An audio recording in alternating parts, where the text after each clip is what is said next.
Right for the Nintenbyte, you got the Triforce and it feels right. Like Bowser, you can listen all night, singing peaches until the sun lights. Summer shoots her beam so bright. Master Hand always brings a fight. Catch 'em all and use that fire blast. Put the soul back to visit your past. Welcome to the Nintenbyte Podcast. Hi everyone, how we doing? I think we're live. YouTube just kicked me off, so I'm like, shit, are we live? Yes, well, sir. Welcome everyone to the Nintenbyte Podcast, episode 13. We got a full show for you guys. Here's some great topics. We got a few guests. I'm gonna say a few guests because Andres Restart has not been here the last 2 weeks, and like he's missed like 4 of the last 6 podcasts, and that's all right. That's why I said he's like the solar eclipse. It's nice to see him, but it's very rare. It's like a lunar eclipse, maybe a little more frequent. A little more frequent than a solar eclipse. You're right. All right, we're going to run the room quick, introduce ourselves, and then we'll get to our topic roulette. Let's start with the hype man himself, HMK. How you doing, buddy? And you are muted. All right, there it is. What's good? Yo, it's so good to be back here. How's everyone doing? Oh, doing good, man. Fucking Zelda today, so that's always I know. I saw. I'm like, we gonna be talking about Zelda, my favorite. Zelda. Not counting the next 24 hours, I'm actually doing pretty good. Yeah. Tomorrow does not sound good for you. Landon, how you doing, man? Doing good. I took a little sneak peek later on. I'm excited for that Mario Kart 3D Mario discussion. I'm getting I wonder revved where up. that idea came from. I wonder. I wonder. It was interesting. Also, by the way, I like the neon lights you got going back there. That's awesome. Oh, thank you. I just put them on. Cool. Yeah. Thank That you. looks sick. I like that your camera's actually picking it up, unlike my camera that just blows it out. I've been spending the I hate last when 10 that minutes trying to get happens. it perfect. So there you go. All right, and then our lunar eclipse. Andres Restart. What's up, man? Hey, How man. you guys doing? Glad to have you here. Yeah. I went to Punta Cana last week. It was fun. Yeah. No, I'm waiting to hear some stories from that. Yeah, I kidnapped my brother. It was cool. He got married, so that's why I kidnapped him Nice. for the bachelor party. Not so I could stop. I wanted him to still get married. It's just so we're clear. Awesome. And we got Eric Moore back as always wearing his Milwaukee Brewers shirt because Yeah. FTC, baby. Yeah. Yes, we did. How's it going? Woo. We're here. I'm here. We're alive, right? Yeah. We Wait. need to bring this energy up. Maybe we got to go to Thunderstash for that. Because he's What's got up, guys? Dude, I Yeah. see the shirt you're wearing. Oh, yeah, you read the see. He always reads the topics. He knows what's up. He's going to prepare. It's like might as well, man. That's a perfect shirt. I use that art in my thumbnails. Yeah, it's good artwork. It's definitely It something blows to my back. mind how good like the Ocarina Time artwork, like just how good it still looks. Oh yeah. Yeah. Especially after the leaks where it showed them all in like super high definition Yeah. of all the Yeah. items and stuff. Oof. It's too Amazing. good. It's timeless. Ocarina of Timeless. Oh, Nice. All right, let's get into our topic roulette. I guess we'll let our lunar eclipse go first because, he hasn't been able to even pick a topic in a while. Mr. Andres, Okay. you start. right. So, I mean, I guess I'll just pick the most interesting one. The Ocarina of Time remake discussion. Awesome. As I say, I had you go first because if you didn't pick it, I was going to go second to take it. Yeah. 'Cause I think you and I are the ones that actually know like how to introduce that one properly. I didn't write a lot of notes down. Sure. Yeah. Yeah. I'm ready to jump in. I honestly forgot to put notes down for it. I was like, you know what? I don't If long as either. me and you take it, we're good. We don't need the notes. I made the notes when I Yeah, made right, the 5 videos I've made on that subject over the last year. What? So- What? We keep making videos on future Zelda games? Never. Yeah. How could you? Yeah, I mean, so quick summation, right? Like the story, of an Ocarina of Time something has been going around for years, right? Like I remember Game Over Jesse was talking about like an Ocarina of Time HD, and that never came to fruition. But I don't know if it's not. I would argue that it's not because it was never going to happen. Just sometimes things stay under wraps for years, right? I mean, technically, like Miyamoto told us about Pikmin 4, back in in the middle of the Wii U era, it didn't come out. It's till like, the oh end of yeah, the it's Wii era, definitely right? done, you guys. Right. So, I think what that goes to show is that something can be a thing and just be, even if it's almost done, it's never truly done until like, you know, it could Until it's take done. yeah, exactly, right? So there's a lot of flux with these things. But to kind of I at least get to the argument of points that kind of, at least to me, make it like really believable. Like, let's forget rumors. Like I almost hate calling it a rumor because I feel like when we talk about the rumors, it's really weak. But when we talk about it as a theory, I think it's extremely strong. And so the essential theory is that Mr. Eiji Aonuma has a pretty nice history of teasing future Zelda games. And especially after the recent Direct, I think it's more clear than ever that he does that. And I noticed an interesting trend as well when I was looking at the different like interviews where he's teased different Zelda games. He likes to laugh. Like that's what he like. What if he's laughing? If you see the laughs in parentheticals, that means he's maybe hinting something. Like there was even an IGN interview where he was like, "Hey, make sure to put a laugh." Like there's a whole talking point he had on that because he wants fans to maybe read into it if they so choose. But anyways, just kind of summarizing the different like confirmed teases, right? So Link's Awakening remake. He teased that before the Switch was even shown off. And he confirmed when the year it came out to the same, I forget, was it Verge? I'm not sure which article it was, but he confirmed that to the same venue that he did tease it back then, and he had laughed back then. But that's just one, right? He's teased Skyward Sword. He did that at a concert. He actually teased Echoes of Wisdom last December, I think. Oh yeah. Yeah, Yeah. and I mean, even before that, you know, like because he's been talking about Halo Zelda for years, right? And he's like, yeah, right? Yeah. Well, the thing is, it's when he gets kind of like, oh, I don't know, like, because the thing is, he could talk about possibilities, but when he starts saying, oh, well, he did like the whole maybe thing, like, because he maybe shouldn't. He obviously talking about December, like they already knew that was happening, so he had to kind of be like, oh, I'm just bringing up ideas. Maybe. Like, hey, right. Okay, in English, interjecting. Wait a second. People might take this wrong. Maybe. It's like, oh, okay. Yeah. And so, by the way, while he's going over this, one thing to remember is that people, because I saw people that are like, oh, well, the laughs don't mean anything, or it's all coincidental. Well, here's the thing. He's been asked about things directly and just said no. Just denied. He was asked about Dungeon Maker. He said no. Yeah. Right? Yeah. He just said he doesn't actually. If there's something that we're talking about in mass and he's asked about it, he shuts it down. So when he's asked about something and laughs and doesn't shut it down, when you consider the history, I mentioned a few, but there's more. Like Majora's Mask 3 is another. Like there are others. Like there are several Zelda games he laughs and talks about and doesn't shut it down.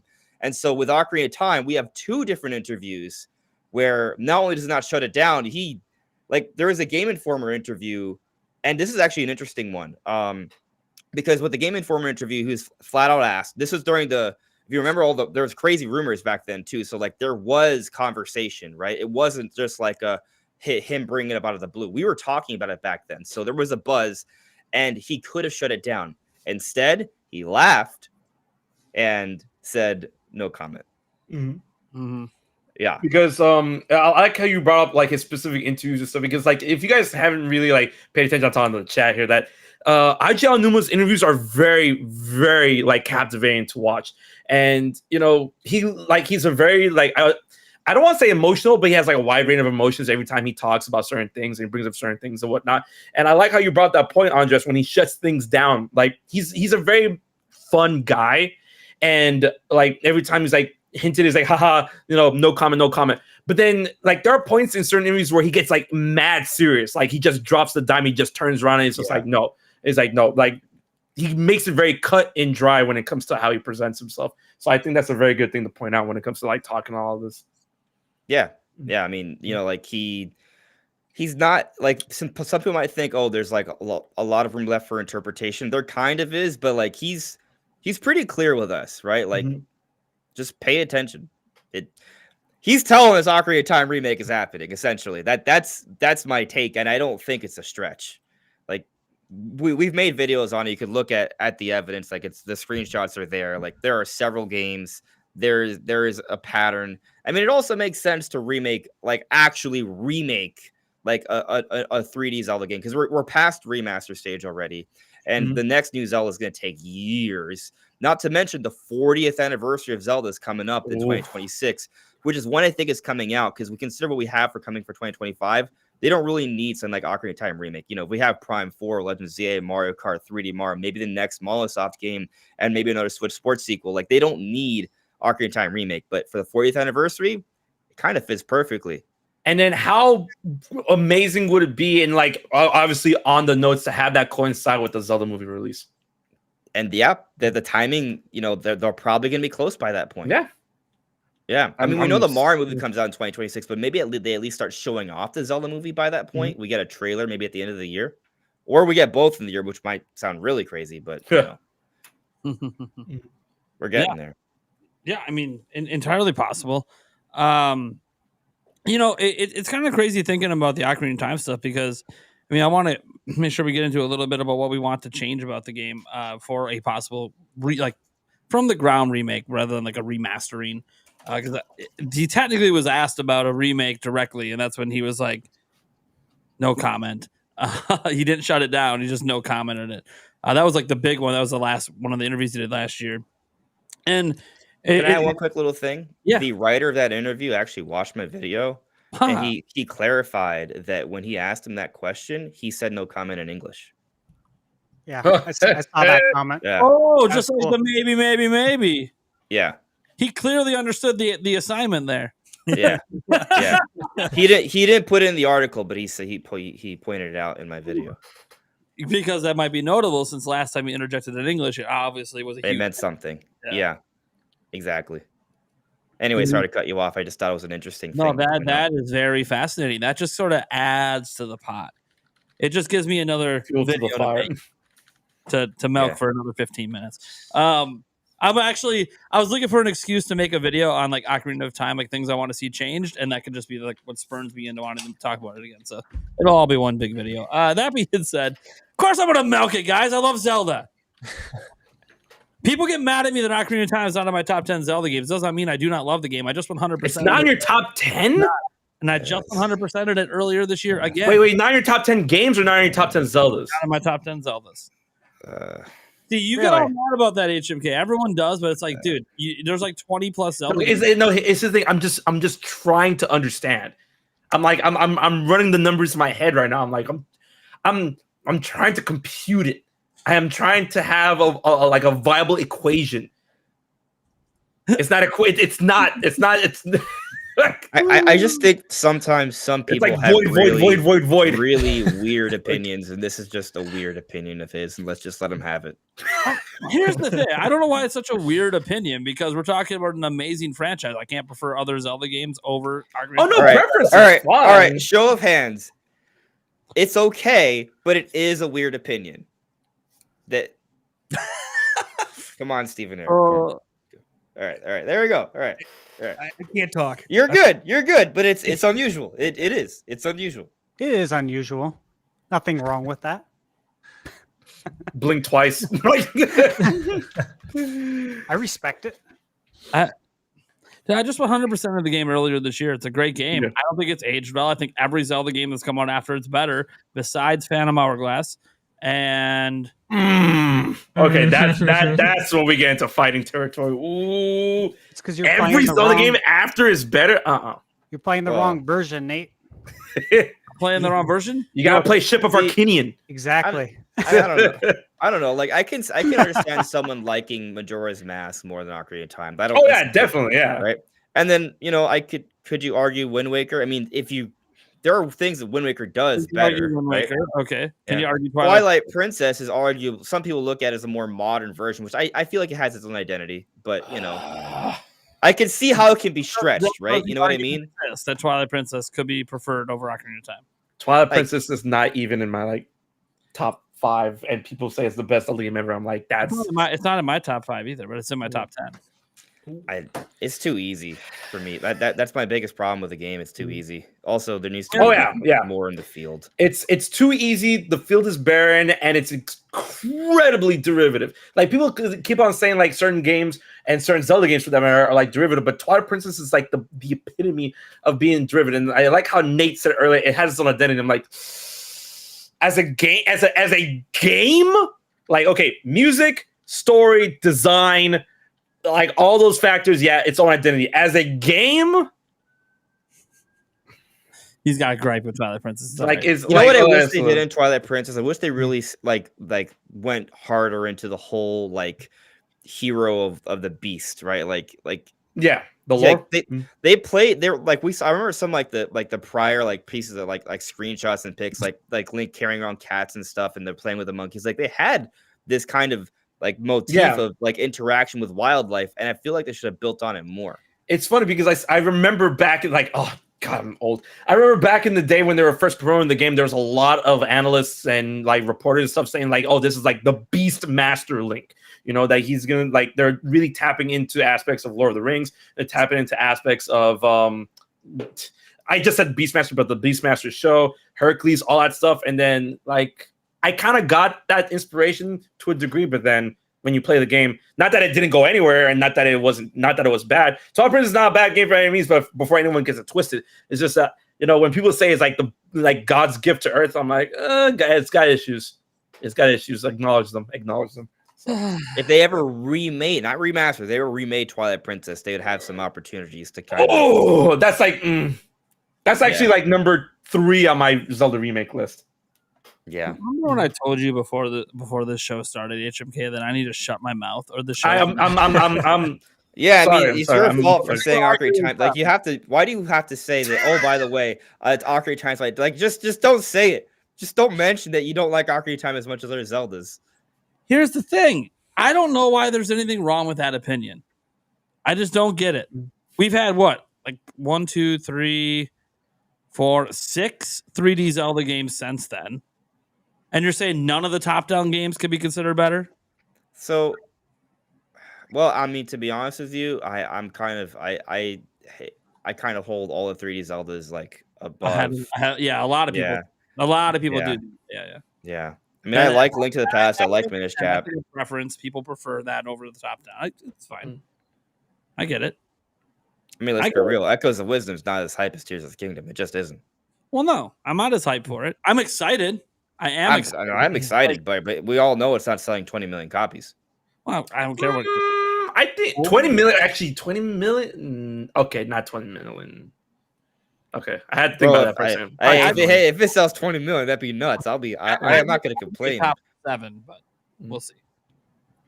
Anyway, so I guess the main point, though, because we kind of derailed things, is to talk about like what changes we can see in an Ocarina of Time remake, right? Yeah. So, what changes do we want to see, for starters?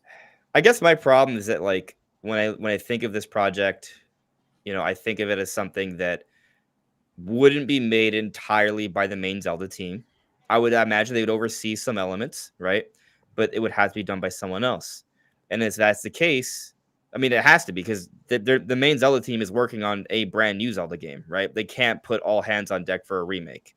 So I don't know how much we can reasonably expect them to change.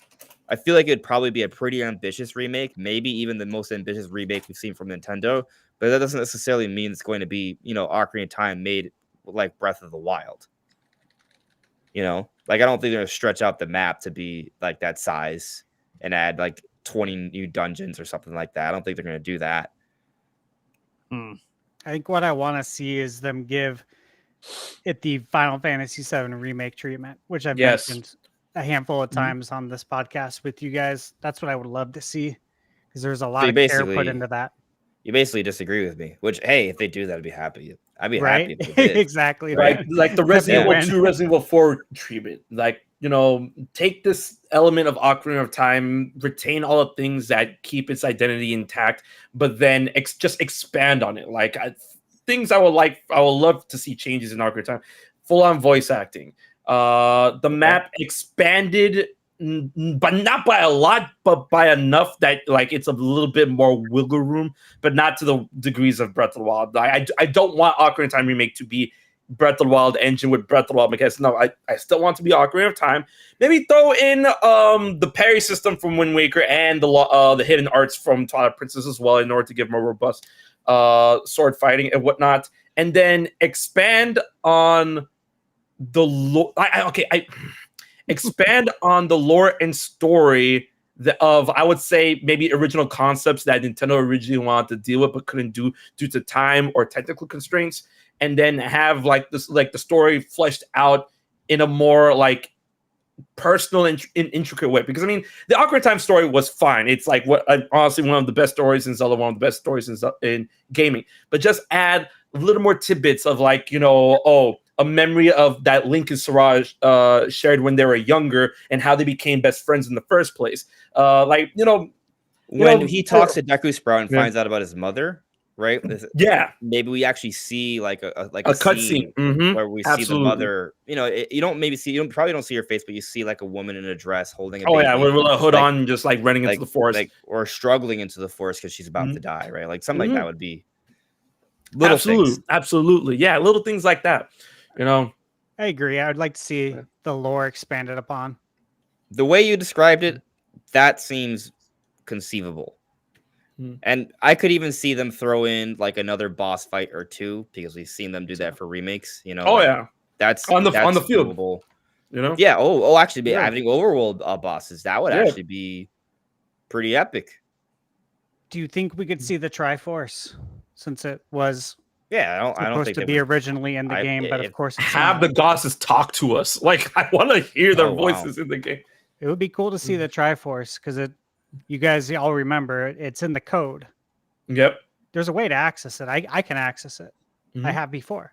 I just think having better graphics, period, not in the game. Oh yeah, I agree. Yeah, that part. I mean, like seriously, places like the well, like going down into the well and seeing the graphics like just turned up. That sounds terrifying. And it's just like, yeah, dude, that would be amazing. I feel like people are gonna be mad about that though. Because like I feel correct me if I'm wrong, but doesn't like the well in the original have like blood stained walls, the skeletons? Yeah, so it had blood stained floors, right? And then in the Ocarina of Time remake on the 3DS, it's there, but it's made more realistic, like blood dried there for like how God knows how long. So it's not as in your face, but it's there. But I would like it to be. It looks almost like just like a dirty floor. It's a mark on the floor, but it's dried blood. It's left for interpretation. But it is okay. Just like how the firing wall in GoldenEye was all brown, but like it's a firing wall, bro. That's where they executed people. Yeah. I think it's a given, but orchestrate it, music. You would expect that. They did it for Skyward Sword. Yep. The anniversary there, so one would expect that. One thing that I wish they did with Skyward Sword was add voice acting. That would have been huge, considering that it's like arguably the best told story in a Zelda game. But if they did it for Ocarina of Time, like you mentioned, that would be epic. Oh yeah. I was thinking about it earlier, and let me ask you guys something real quick. So I thought about how, of course, if Ocarina of Time, how it could come out, right? And one of the things I always thought is that it could possibly coincide with the release of the movie. And I know that's something we've all discussed, right? But if you think about the plot of like all the video games, if it was going to take the plot of one game and turn it into a movie, I think this would be a great candidate to use as the foundation for Zelda movies. Then I looked at West Ball, looked at his age. He's 43. He's born in 1980, so he was 18 when Ocarina of Time came out. I thought, I wouldn't be surprised at all if like that was the most impactful Zelda for him, because when we didn't have 3D, we all remember like the jump from 2D to 3D was absolutely like mind-blowing. And the way that Nintendo was able to take Mario and Zelda specifically from 2D into a 3D world was a very special moment for everybody that saw that. And so those are moments that stick with you, is my point for life, kind of, when it comes to video games. And I'm like, I wonder if when he had his meetings probably with Nintendo, if he's like, hey, what do you guys think about, adapting that game into a movie, and I add on to it, I add lore and I add all this stuff, and maybe you guys can do a remake of it. Like secretly knowing that he probably actually really wants a remake of that game because he's a gamer himself. Yeah. I mean, who knows? Who knows? Like we don't know what the conversations are because we know nothing about this movie other than here's the director, here's a producer. They're making it, and he won't declare what his favorite Zelda is. And of course, because people were run ragged with that. They were like, "Oh, favorite Zelda." Yeah, he's probably got to stay out of that conversation. Well, I mean, let's ask ourselves this question: like, with the movie, do we think Link is going to be sporting the green tunic? Yes. 100%. I don't know. I wouldn't mind the champion's tunic. I wouldn't, but I'm just saying I don't know because Zelda's bigger than ever, and that's the look that he got bigger. Yeah. So it's like it's a good point. That would be the look a lot of viewers would recognize actually over the original.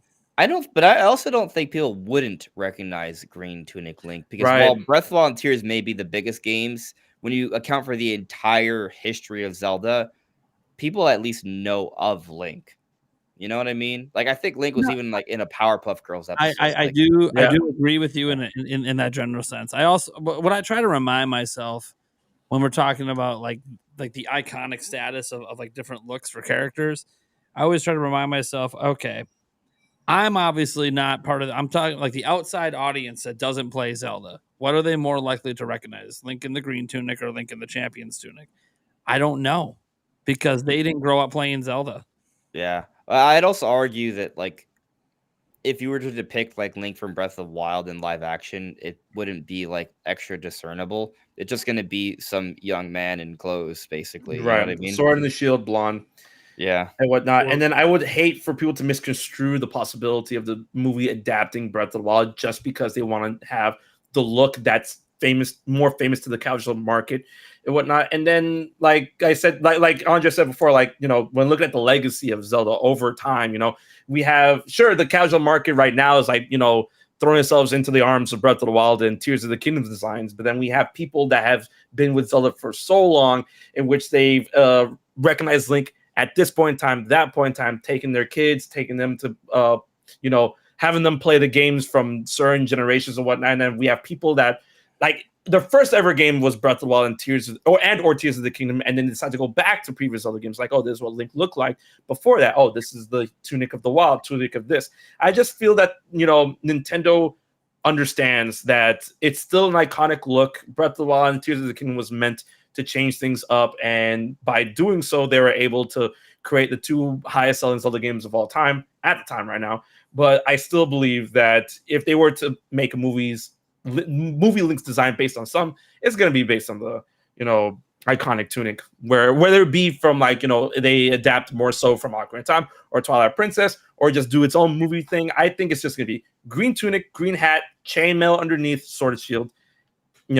Easy, wrap it a day. And then at the end of the day, Link's design was based on Peter Pan originally. So hey, what's that movie? Is it that Peter Pan? Let's go watch the new Peter Pan movie, kids. It's Zelda. Oh, geez. Easy. What age do you guys think he's gonna be? Oh God, like, are we talking 16? Young Link or Toon Link? Or not Toon Link, Teen Link. I'm thinking it's 16. Yeah, because if there's time travel elements in the movie, hypothetically, if it's going based off the game, then we'd have two people. I think the main actor is gonna end up being like 15, 16, somewhere in there. Yeah, I think so too. It's someone old enough that we could conceive them to compete physically as like a grown man, but barely. Right. I guess that makes sense. And then the actors themselves was like, okay, they could be 26, but they're able to look 17 or 19. That's a good point, actually. Like the actor might actually be like in his mid 20s, right? Or pushing 30. I'm telling y'all, people keep on making jokes. Tom Holland. Y'all laughing now, but when he gets announced as Link, I'm gonna be like, well, the thing is, whenever we shave our facial hair, we look pretty young. I think they're gonna say he's too old. Whoever they want, they're gonna want to play in like 2, 3, maybe 4 movies over the next decade. Yeah, that's a really good point too. Yeah, but what if they want like a Witcher style Link? It's okay. I mean, I'm cool with that, but I doubt that's the direction. No, if they've never done it before. I'll gladly take that direction, but that's probably not what's happening. Yeah, but something I'll point out though, like if going with the green tunic design with an Ocarina of Time remake, maybe in 2026, that would further popularize that look of Link I mean, I think an Ocarina of Time remake would do really well. You know, maybe it doesn't hit Breath of the Wild numbers, but I don't think it would be extremely far off. Right. How many do you think it sells? Yeah. It comes out on Switch 2. What do you guys think? Assuming 15 to 20, 20 to 25. I think it's a 10 million plus seller. I say 10 million. Yeah. So Breath of the Wild sold, how many was it? Right now it's sitting at like 32 plus. And then Tears is at what? 39 plus, I think. Hold on, I'm gonna Link's Awakening's at a little. I almost wanted 7. to say 35, but maybe that's just my brain thinking about the future. Maybe. I think 10, no problem. I do. I'm with you on that. Breath of the Wild right now is at 31 million. Okay. Damn, that's a lot. Is that just the Switch version? Because that's combined. Version. Oh, okay. Yeah. All right. Yeah, I mean that's a lot. It doesn't stop selling. So I want to make sure we featured this one super chat because it's related to the conversation on Ocarina of Time. Comes from Free Metroid Hat. He says, "What kinds of features and ideas from later Zelda games would you guys like to see in a Zelda Ocarina of Time remake?" Oh, I already said them. Yeah. Give me the parry system from Wind Waker. Give me the ancient, the hidden skills from the Twilight Princess. Do you guys want to see breakable weapons, or do you want to see weapons that you get to keep? It's Ocarina of Time, right? Ocarina of Time. Kiryu's sword, Master Sword, Bigorn's sword. If you want a breakable weapon, go buy a Giant's knife. There. Yeah. I filled that niche for you. Easy. You know what I would like to see? I would like to see an item wheel. From Twilight Princess? Not like was it Twilight Princess or Skyward Sword? Okay. Oh, the selectable wheel where you hold a button. Either and you that, or they okay. adapt what they did in Breath of the Wild and Tears, but for just 8 or so items Link has, which I don't think would be that bad. We're able to so you're able to fast select. You want fast select weapons? Yeah, exactly, on the fly. And actually, what's interesting, I mean, we assume this is it will be a Switch 2 exclusive, right? This is not coming to Switch 1, just so we're clear. If it's a Switch 2 it is. There's a possibility Switch 2 has different button options, right? And there's been some speculation that maybe the shoulder bumpers will have they'll be like scroll wheels, kind of like this, right? So if it's like that, you can navigate through item scrolls really quickly. So I don't know, but something like that, just so item selection is a lot quicker. I think that would do wonders. Honestly, I played Ocarina of Time so much, just doing the menu. It's like imprinted and coded in my hands. It's like boom, select, save, select, save. It's got too quick for me, so I'm like, an item will be cool, but I'm not bugging if they don't put it in. I'd like to see it be less linear in the way that it is right now, but not like Breath of the Wild, open world. A medium point like Final Fantasy VII Rebirth. Well, I mean, so Ocarina of Time's not super linear because you can do some of the dungeons out of order. I wouldn't mind if they doubled down on that a little bit. Okay, this is something that I've always felt they should have done. To me, it's so odd that you get the light medallion essentially for free. I want the light temple to actually be a dungeon. It's easy. You don't have to change the structure of the game. It's like, oh, you're an adult. Okay, time for a trial. That's a good idea. And it's funny because, you say that, but according to the lore in Ocarina of Time, that might be very scary, and that should be left as a final trial. Because in the lore, when you wake up in the Chamber of Sages, that's like the last bastion of the Temple of Light that hasn't been overrun by God knows what. So you wake up, do a trial. I'm like, I don't think you're ready for that. Maybe before you face Ganon, then you do the Temple of Light. Because that place is like no man's land at that point. Well, then we wouldn't get the light medallion. We get the light medallion later. Robert wakes you up and he's like, I'll save this for later. That would be changing the story a little bit, which I wouldn't mind. Mm-hmm. But I'm just saying the light temple is an easy place to put a new dungeon. Oh yeah, easy. Yeah. But I wouldn't want to play as soon as I wake up because. Okay. All right. All right. I think we can get to our next topic, which wasn't chosen yet. How about Thunderstash? You want to choose a topic? Yeah. I will go with the topic of, is this the hardest decision that Nintendo has ever had to make? Ooh. All right, let's just get right into it. What are we talking about? No? All right, guys. So obviously, Nintendo's got some decisions to make. Andres, you recently put out a video talking about this. Was actually traveling the last week, and I was watching it on the plane. You're talking about like what their launch title is going to be and trying to figure that out because it's a tough decision, right? It's something that has been looming in the back of my mind too. Like, I wonder how they're going to do this because it's like we've had Zelda as the launch title, but it's been in a unique situation, right?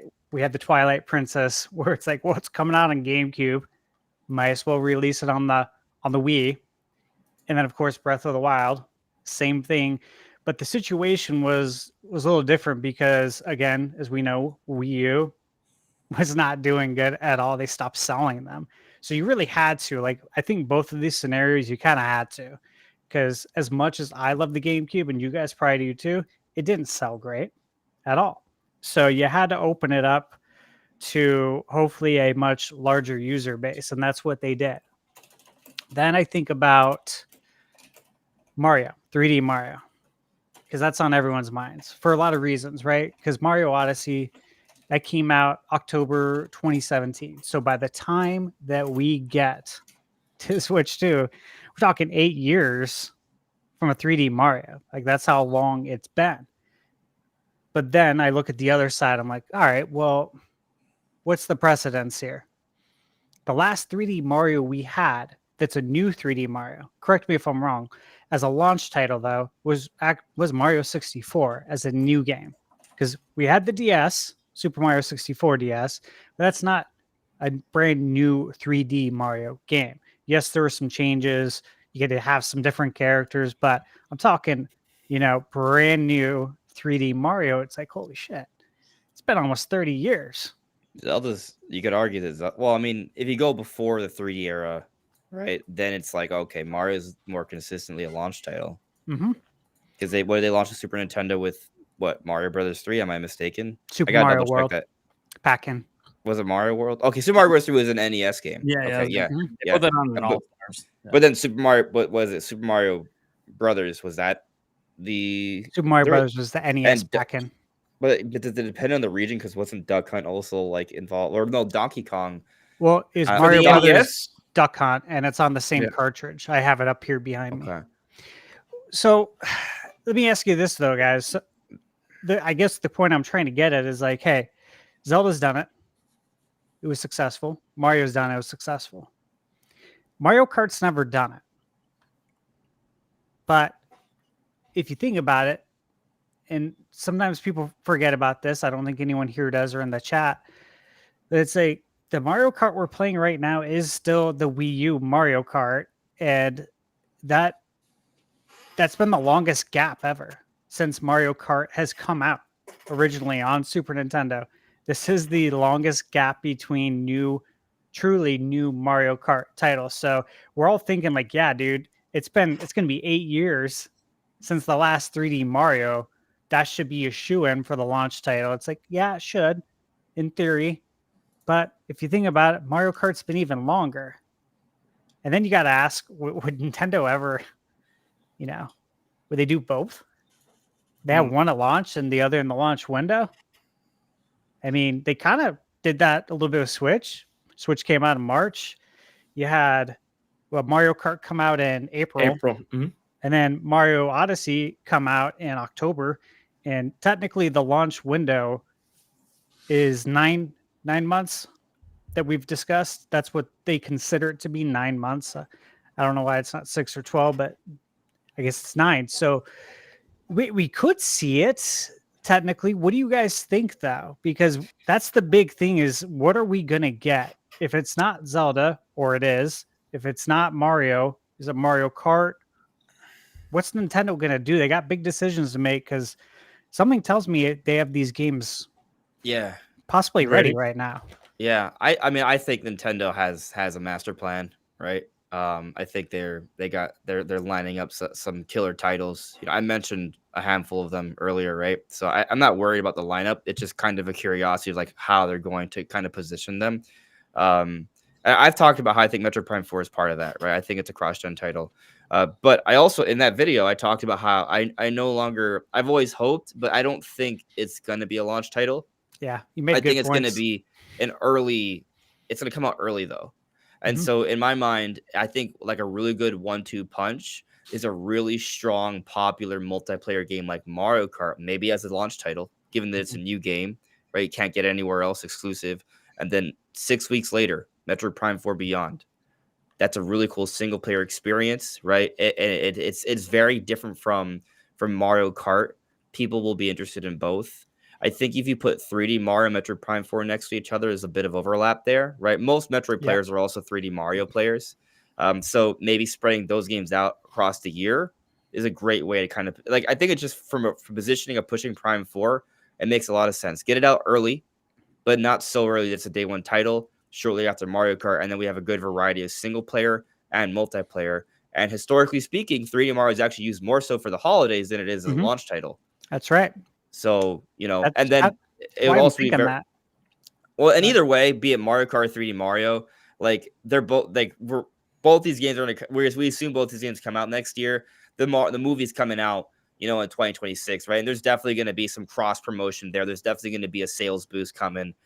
So I think just having Mario having a strong presence next year is definitely going to go over well for Nintendo. Yeah, I think Mario Kart would help build the Switch 2 install base faster if that was the launch title versus Mario. And I only say that because, you have to look at the sales. Like, the proof is there. Because we all love Mario. We love 3D Mario, right? But it's not consumed as widely as Mario Kart is. Counter argument, though. Yeah. Counter argument, right?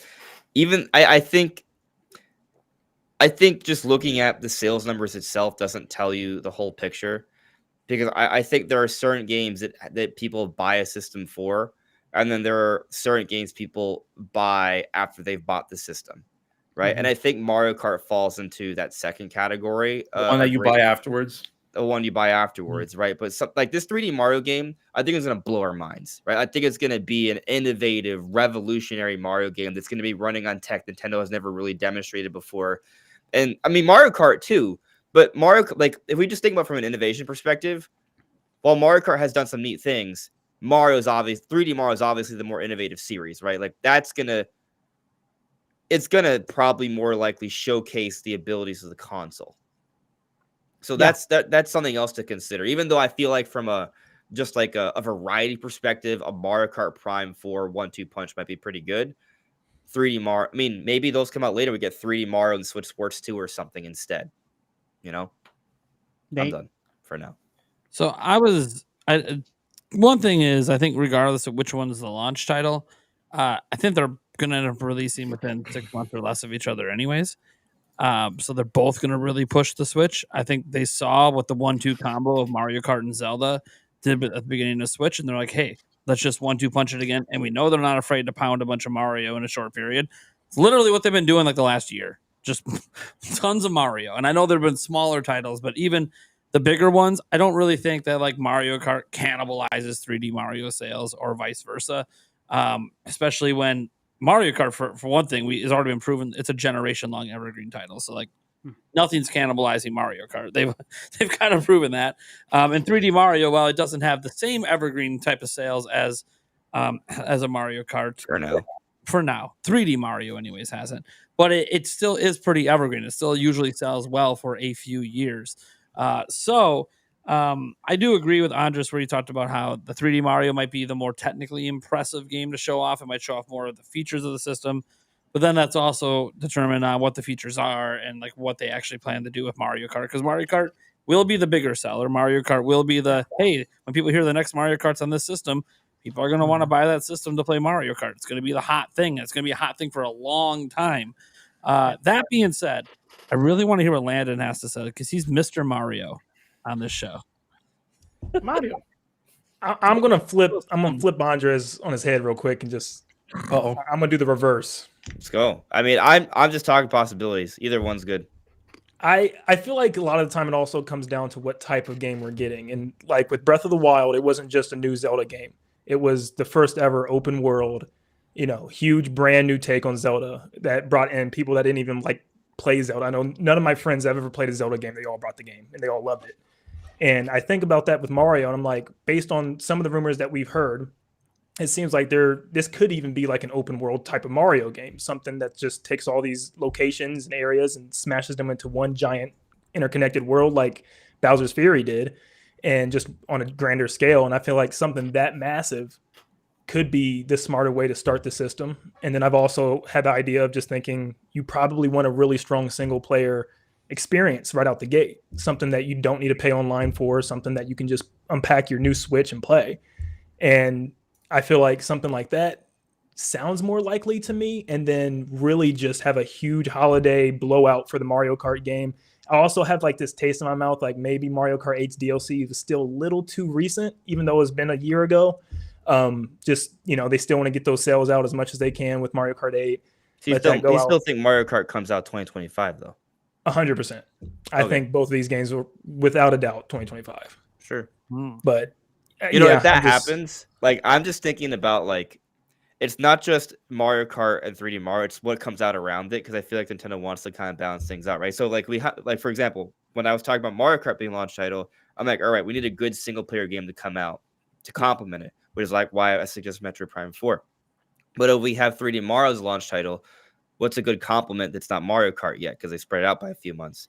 Maybe Switch Sports 2, because we do have the code name for that. Wave Race.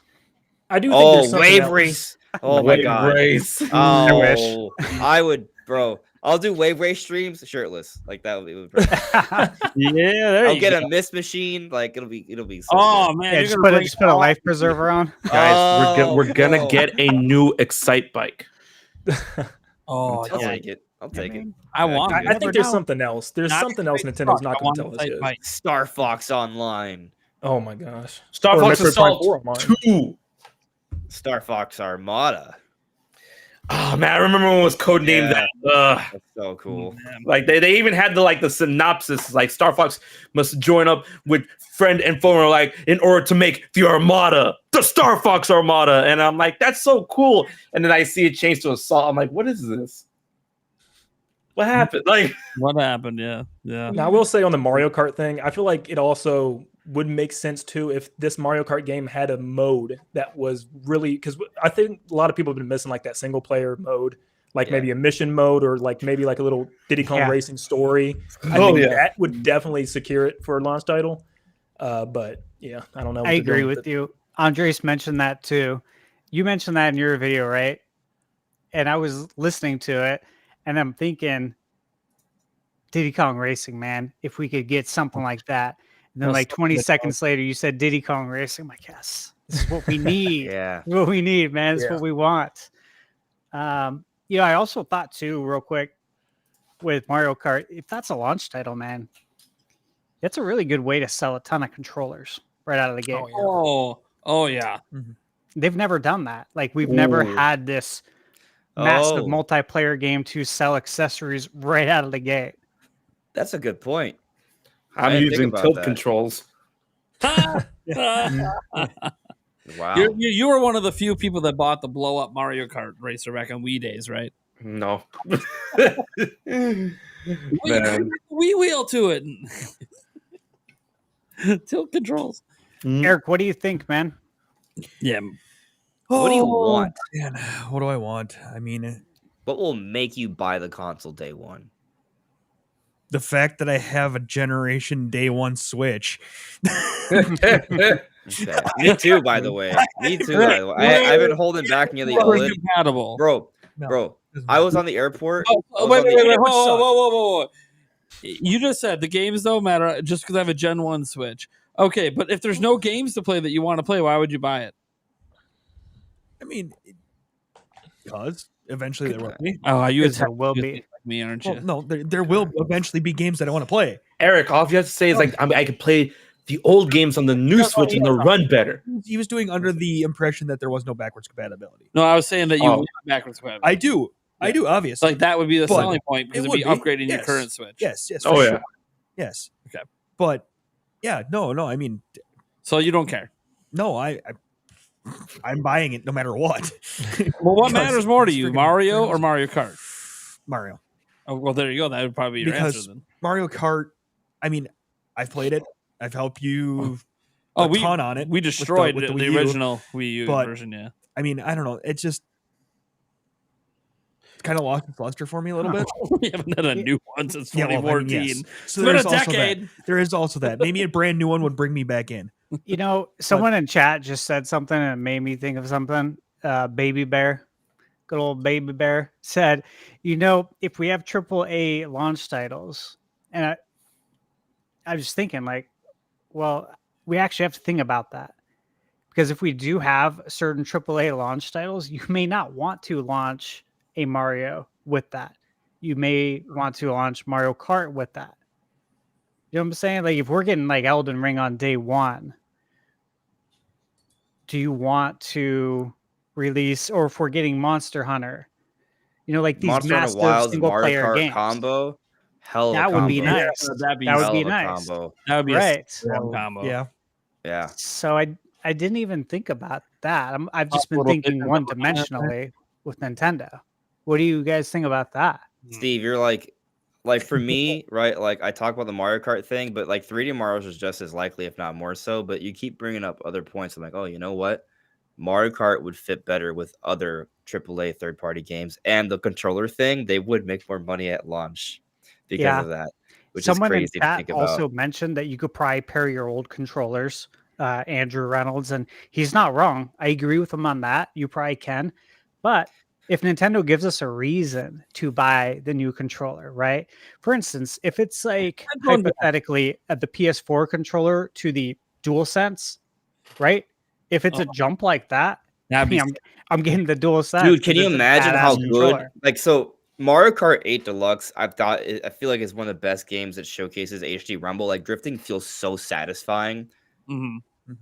Like, if they have improved haptic feedback and rumble and whatever else they throw in there, like, and then they take full advantage of that with Mario Kart, like, it's gonna feel so good. Like, I don't know if that's like a really big selling point, because it feels like people always overlook like the advantages of rumble, because everyone buys like a third party controller. It's like, oh, it's the same. No, it's not.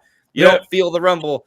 But you know, for me, it was a selling point.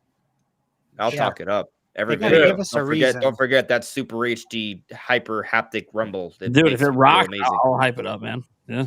Yeah. Nintendo would be missing out on like so much money if they didn't give us a good reason to buy a new controller and made the Joy-Cons backwards compatible, which obviously I think they're going to be. I think we probably all think that, especially with what they just announced, right? That charging station. Yeah, but what's interesting though is that based off what we heard from Vandal and the MobilePad leak, right, is that even they will be backwards compatible, but they're not going to be like really easy to use on it. Like you can't just slide them in. You're gonna have to get maybe like that stand, like you said, right? And so there's gonna be like a new version of the Joy-Con, you know.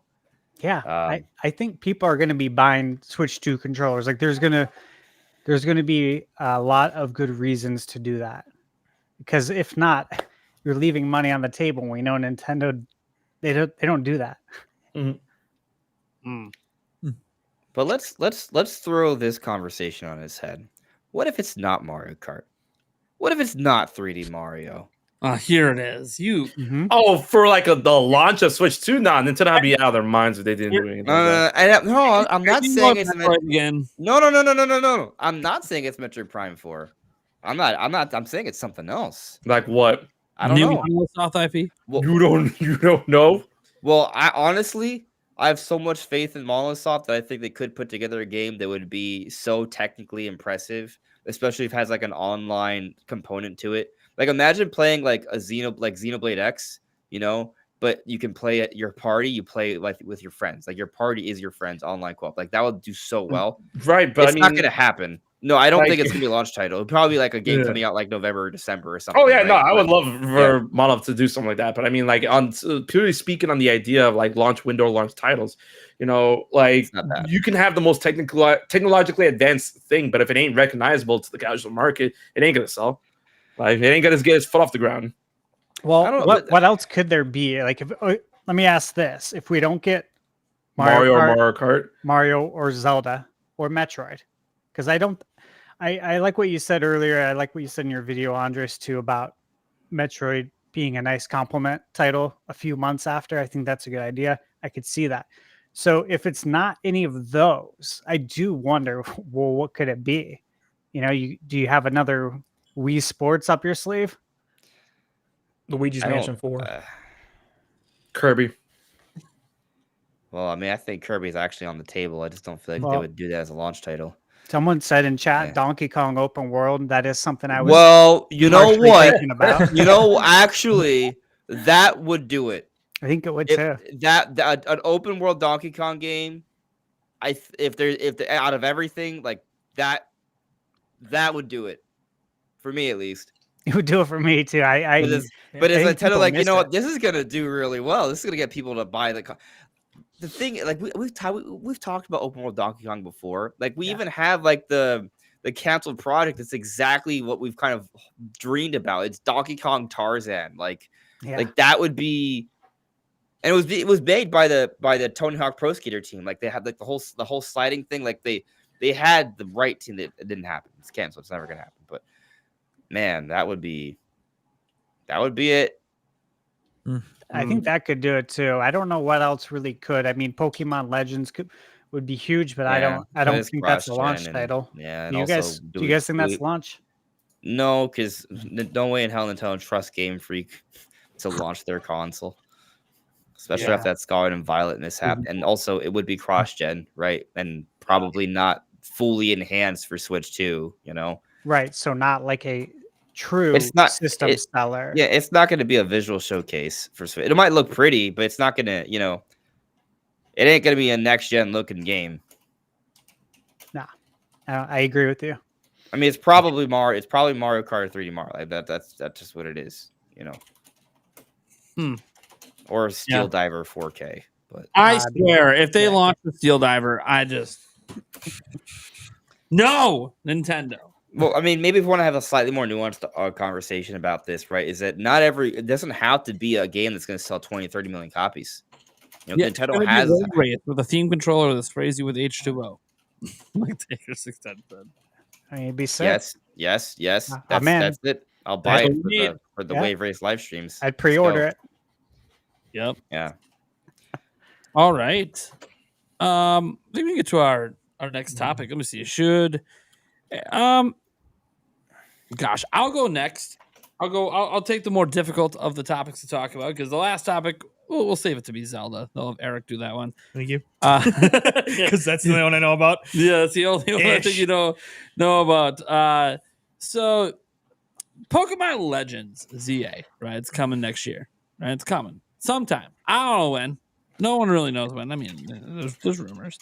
I thought it might be fun because we haven't really talked about the game since it was announced. Basically, there's like one other time we talked about it, and that was it. So I thought it might be kind of cool to revisit some of the rumors that are out there. Andres did a video on it a couple weeks ago. I think a couple weeks ago at this point. I don't know. It's been a while. Where he went over some old rumors and stuff. And there's one of those old rumors that I have linked up here that I will just read to you guys. It comes, I'm getting it off of X over here from at Soul Silver Art, saying it says some big details about Pokemon Legends EA have been revealed from this month's Koro. It really does feel like 2014 again. Thanks so much to Moot and Razenburst for translating this. And this is kind of what we have here. All right. Koro once again reiterates that this is a new Lumio city, different from the previous ones in X and Y, which I think most of us expected. Koro points out that there is a bunch of wild Pokemon all throughout the city. Megas from X and Y. He knocked over the camera. Who knocked over the camera? The cat did. Oh, that's hilarious. Ruby's like, enough of this Ruby. shit. That's what they think about these rumors. Enough of that shit. Heck yeah. We're good. It's not a big deal. Megas from X and Y and ORAS are returning. The lore of Mega Evolution will be explored again. Koro points out that Zygarde's similarities to the game's logo. Here's a quote from Koro. It says, the adventure is set in Lumio City, but will be available to meet the legendaries of the Kalos region. Or will we be able to? Interesting. And then to say, stay tuned for the report next month. And I don't remember there being much that came out of that report. I don't. Yeah, I couldn't find anything else. I tried digging. I'm like, there's that report. I don't know if it just never happened or if it just repeated the same information, which is probably what it really did. It was probably a small blurb. Yeah.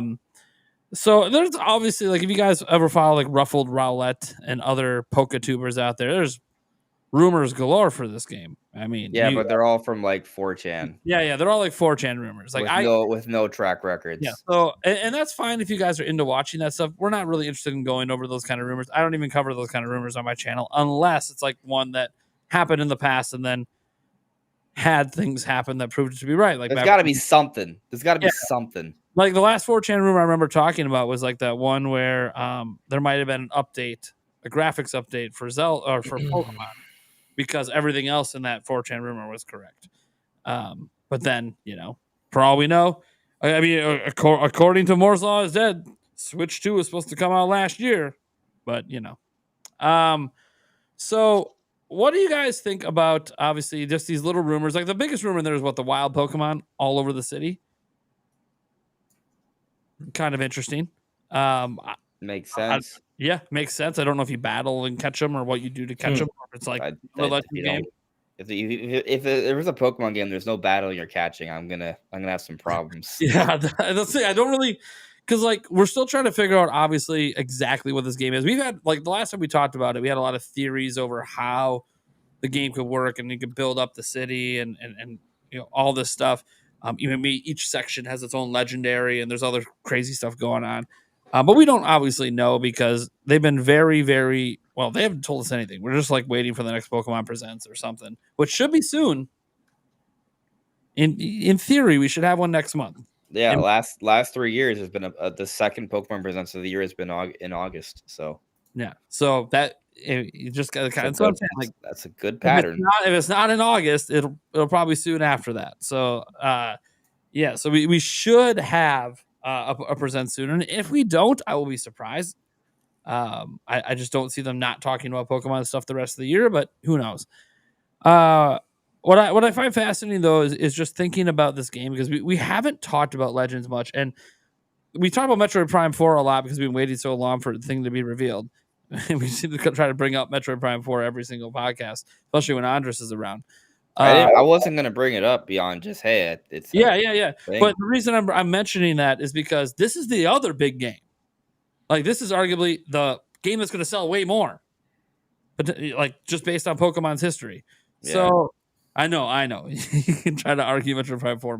This could be the one. This is the one that breaks the barrier. Sells 15, 20 mil. Anyways, I mean, Legends ZL will sell 30. Like, right? Especially if it's cross-gen or something, right? Because double dipping and everything else. So, like, how are we feeling about Legends ZA right now? Because, like, this is the big game supposed to come. There hasn't really been a lot of like new credible rumors since around the time that it was revealed. Like, what's the temperature in the room on this game? Oh, my temperature is high. I'm more curious about cautiously optimistic. Cautiously optimistic? Yeah. Is it because did you like the first Legends game, HMK? Oh, I did. I loved it. It's just that I need to see more of like ZA. Yeah, like just like the teaser isn't enough. Like I need what the teaser that August Presents gives us something. Yeah. I'm tired of these non-gameplay ass teasers. Well, there might have been like a half second of gameplay in there, maybe. Half second. Possibly. Where they were like fishing in that one spot. That could have been a half second of gameplay. We have 5 seconds of MEO gameplay, and it's coming out August 29th. Yeah, but we now know what that game is. So yeah, we do. It's Famicom Detective Story. Yeah, I know. I say we now know what it is. Oh, now know. Yeah, right. We don't necessarily need a lot of games. The problem with a game like that is the whole game's about solving the case. Like you can't show too much of it because otherwise you're giving away. Like, right. Is the price on Nintendo's website yet? Oh, that's a good question. Is Famicom technical price up? Like I can see myself. I would play it for $20. It probably won't be $20. Oh, I have it pre-ordered.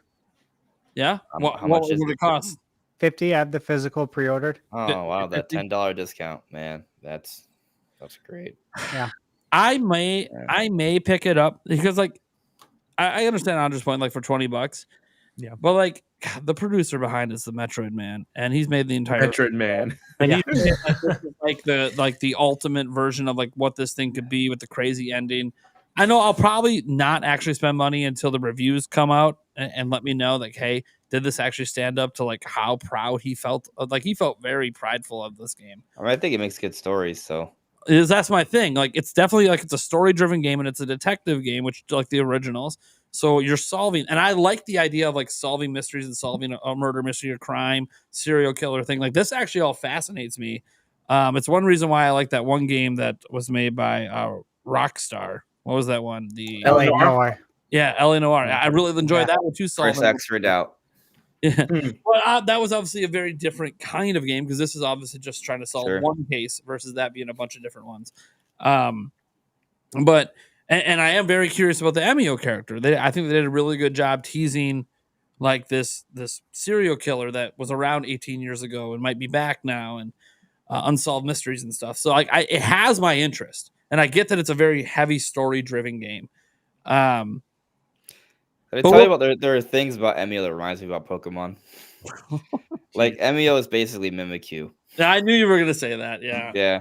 No, Mimikyu's basically Emio. Yeah. Bagman. All the time. Famicom Detective Club predates Pokemon. You're right. Yeah. I'm just really glad Nintendo's actually like taking chances and like bringing back like old ass IPs and just like new ass game. I know, always flat. We don't ever touch our old classics besides our big sellers. Dude, they brought back Famicom Detective Club of all. That's crazy. This is a huge reason why I pre-ordered it. Like the most obscure thing. They didn't just remake them from the ground up. They said, hey, we have a sequel to. Like, oh, well, geez. Yeah. Guys, this is why I'm pre-ordering it, because if we don't buy it, we don't support it, we're not going to do it as much. I mean, I also got Endless Ocean earlier this year, even though it sucked. And I did not support that. So I will support this. So and because I didn't want Endless Ocean to suck. I was hyped for Luminous until I was like, oh, it sucks. I have a lot of faith in the producer Sakamoto on this game. Like he just makes good games. It's just what he does. So like it's still it's just graphic novels are very niche. Yeah, and he loves telling good like stories like crazy. So like people don't even realize people just keep saying, oh, he's the Metroid guy, he's the Metroid guy. Yeah, that's how you know him. But he founded this series. This is his baby. So Atlas needs to bring back video games just like Nintendo, man. Where's my snowboard kids, man? Where's my trauma center, man? Trauma center. I want snowboard kids. Remind Eric that he said snowboard kids. Trauma center, so cool. Snowboard kids like that. I grew up on those games. Snowboard kids SBK for the DS does not exist. But yeah, Italians will bring back NSO Nintendo, NSO Atlas, Nintendo Snowboard Kids 1 and 2 NSO, please. Yeah, we need a new Earthbound game. Oh, here, that's never happening. Earthbound 4, baby. I want Earthbound so bad, but don't give up. Yeah, never give up. I never will. So let's start with a remake. Bringing this all back around. HD 2D. Let's go. Landon, what's your temperature on Legends EA right now? I think what would really excite me is just seeing the world itself, because like with Arceus, it wasn't necessarily open world. They were all like segmented. You had to jump to like region to region. So I'm wondering if, since this is all like in a city, is this all like an open world fully? Like, how does it work just catching Pokemon in the city? Am I going to be in a dark alley, catching them a champ? Like, what is, I have no clue what this is going to look like. You're going to get beat up by a champ in a dark alley. In the alley, just like take your Pokeballs. You're going to grab a trash can lid. It's like, I could do this all day. You know what's crazy? That I actually don't feel like that's that much of a stretch, because in Legends, I don't. No, because like in Legends, you can kick your butt. Yeah, they fight you. Like you could like get knocked out and you wake up in the back alley. Like some guys like, hey, like a janitor comes like, hey, it looks like you got beat up by one of the Machamps. Like, can you imagine like the trainer pulls out his Pokeball, just like the challenge the Machamp, and the Machamp just slaps it away? Oh, it doesn't recognize catching. There's no PC box. You gotta box it. Literally. What is happening? I just don't even know. I don't even know. We're just talking lore. What is going on? We're talking about Pokemon Z8. That's what you wanted, right? Yeah. That's the kind of conversation I thought it was going to be there. Sorry, go. Cutting you off, Andres. Thunderstash. Where are you on this game right now? As everyone said, there's not a lot obviously, to go off of. I am excited for it nonetheless because I like the first one. It'll be a day one pickup for me. I don't need to see any reviews or anything. I'll pre-order it. I'll be there. Bugs and all. Hopefully, there's not a lot this time. Yeah. But yeah, I would imagine it would feel more open world. You would think that would be the next step. I kind of look at a game like Hogwarts Legacy in that if you played the Switch version, which I got from my girlfriend, I've seen her play it. It's not so much open world. Have you guys played it on Switch? It's like open zone. I've seen the zone, yeah, that's screenshots like where you Yeah. see a door and you have to press a button to go in. Right, and because there's Disgusting. obviously limitations on the Switch because with the PS5, Yeah. it's not like that, and so you got to ask, okay, well, Pokemon Legends on Switch, we're going out of Switch 2. You would think that again, those limitations maybe wouldn't be there anymore. We can have more of a seamless, large open world setting where there are Pokemon walking around everywhere and that you can catch, but as far as a story, I think I was rereading a little bit of it and it was saying how like humans and Pokemon will like be living together in harmony, to be getting along. You guys read that? Yeah. So what's this gonna be all about? You know? It like the trailer is just so interesting because it shows like the old architecture kind of sketches, and then it shows you kind of going into what the wireframe buildings, and I'm just like, what the hell is going on here? What am I supposed to expect here? And that's the thing, I guess, which is kind of cool, is that I don't have much expectations of what that story and setting is going to be, but maybe you guys do. Maybe you guys can tell me what you think, because I don't know really what to expect here. I just know I'm going to get it. Well, I'll tell you one thing. I kind of expect that Yveltal and Xerneas are going to have new forms, the same way Palkia and Dialga did. Actually, maybe even Zygarde. I mean, the game is clearly based off Zygarde. The ZA, they got the scales. There's going to be something to that. So it's obviously going to play a role with the story. I do kind of have the sense that it's going to be about building up the city, because they have two different maps they show in the trailer. They have an old map and a newer looking map. And what's interesting about that is that when you play Legends Arceus, as you progress throughout the game, there is an advancement that happens to the city. You start to introduce more and more Pokemon that start helping with the fields and the ranch. And so there may be a little bit of that, perhaps even expanded upon more so. So I those are kind of like some little things I sort of imagine will help to structure the game a bit. That's actually what I was wondering too, is if there's going to be any like city building elements in it. I played UDN Chronicles Rising, which came out in 2022. I reviewed it earlier this year, and there's city building elements in that game that I was not actually expecting. And when you do side quests and you help people out, it's like now they can open up this shop. Now they can build it. And now you can buy items from it. Now you can get these weapons. It was very interesting how they did it. And I was like, I could see Pokemon doing something like that. And the trailer almost suggests something like that could happen with the city building aspect. But outside of that, I really don't have any idea. I did think for a moment, maybe we could have something like that, especially after seeing it in a game that I had played recently, made me think of that. Yeah, I bet we're going to be collecting Zygarde cells again. Oh, yeah. Yeah. You're going to need multiple like collectibles because it's going to be a big map.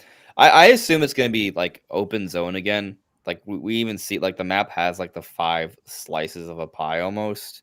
Yep. If it's all open, I'm all for that too. We're probably going to go to different zones, like not zones, but districts within the city. Sure. And then sure. that's what it's. Yeah. Final Fantasy 7. Although when I think about it, though, like I don't know. I guess we'll have to see how we need footage. We need footage. Yeah, we do. Yeah. Final Fantasy 7, though, what you just said would be cool. Yep. Like again, if they took something like that was previously not open world, and you bring it into this kind of middle ground open world, if we want to call it that, I think that would be awesome. Like that would be a really cool upgrade. Right. And then like each area that you build within the city kind of has its own, like kind of like Zootopia has its own like well, how do you I don't want to say ecosystem. I guess, ecosystem Biome. like one like biomes. Like an icy area, like a fire area, because like, these are where Pokemon of this nature can thrive, because we need them to like thrive in an environment if we're gonna, work together. So probably like that. Absolutely. All right. Well, I think we can get to our last topic. Well, before the Q&A. Just so I can throw a little bit on this. Oh, sure. I actually thinking about it now, I should really pick back up Legends and just try it again, just to get back into it. I really played. Well, now you're done with Tears of the Kingdom. Yes, so I am done with Tears of the Kingdom. So there's that. Start from scratch. I'm going to have to. I really was not that far into it. I don't know.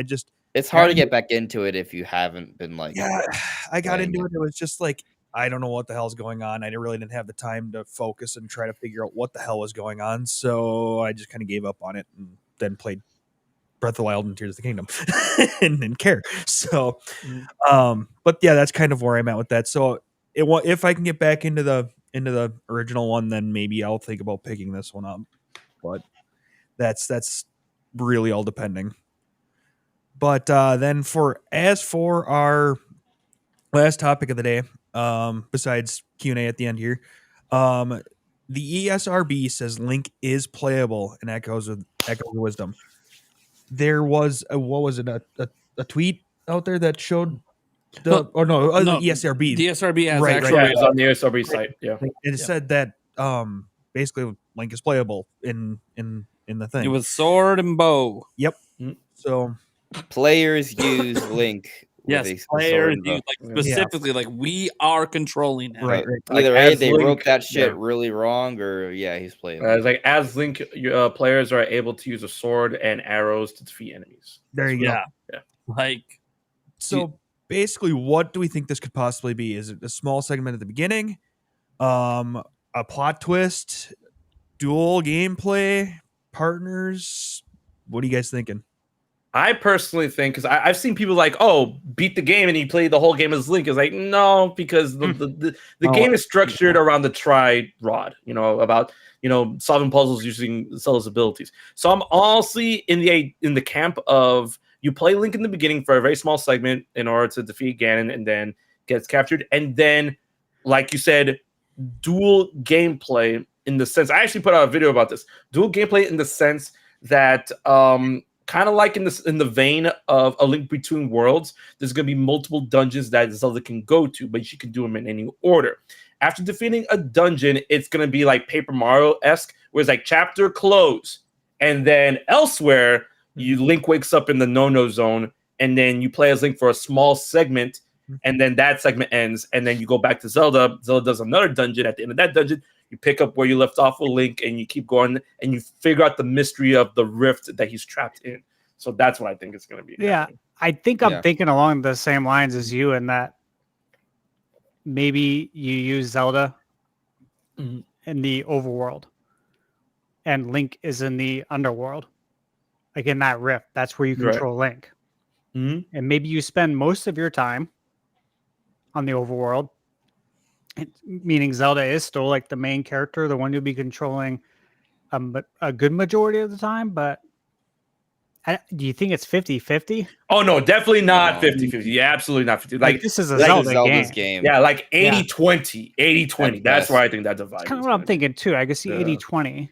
How do you feel about Link becoming an Echo, or Dark Link becoming an Echo? That'd be funny, but probably a Link will probably be an Echo you unlock at the end, like after you beat the game. Late game, yeah. I think you beat the game, and then post game and new game plus, you're able to use Link. I think he'll be busted if you were to, have him as an Echo. Yeah. That's why I'm like, save him for. I actually think like the idea of him as an Echo. I was thinking about this a couple of days ago because I covered this news and I threw some thoughts up, but I never thought about him as an Echo. But it came across my mind that we might only play as him for just a small segment at the beginning, and that's what they mean by he's playable. But they emphasize in the ESRB read, you play as Zelda. It's like the very first thing they say. So I kind of think it could just end up being a small segment at the beginning, which would be disappointing for some players. But up to the point where we get the cutscene and you free Zelda, and then you play as her after that. But it would be interesting if there is that plot twist in the middle where she saves Link, plot twist, something happens, and now Link joins you as just an echo, and you might go, well, that's a little weird as an echo. I'm like, well, is it? We can echo enemies already that attack. So you could echo Link in two different ways, and that would be his unique way. You can echo him using his bow or echo him using his sword. Literally the reverse way of only summon one. Spirit Tracks. You can only summon one. That would be the key thing. By the way, if you look at the key art, there's the Link in the key art is different from the Link in the trailer. The sword hilt is like it's kind of half of what the sword hilt looks like in the trailer. Yeah, it's like they rotated them, and he has a purple outline right next to Ganon, and he has an angry look. I think it's echo possessed Link. I think it could be an echo, and interesting thing is hey, we just sort of, even in Tears of the Kingdom, right? We had the champions following us around with the doing their thing and doing their own thing. Well, instead of them following us, it'd just be when we summon you, go attack and do your thing. But we can't summon unlimited of you. Or maybe we can. I don't know. But I would assume there might be a bigger limitation to it because he probably is more powerful. Your echo limitations are based on how many triangles you have. Yeah. Right? Yeah. And some echoes are more expensive. But yeah, he would probably cost 6 or 8 triangles or something. Yeah, they could make it something where you really are only going to summon one. Yeah.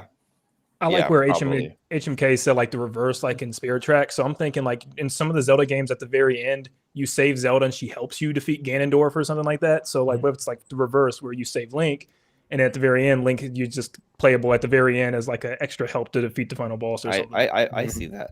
That makes a lot of sense. Yeah.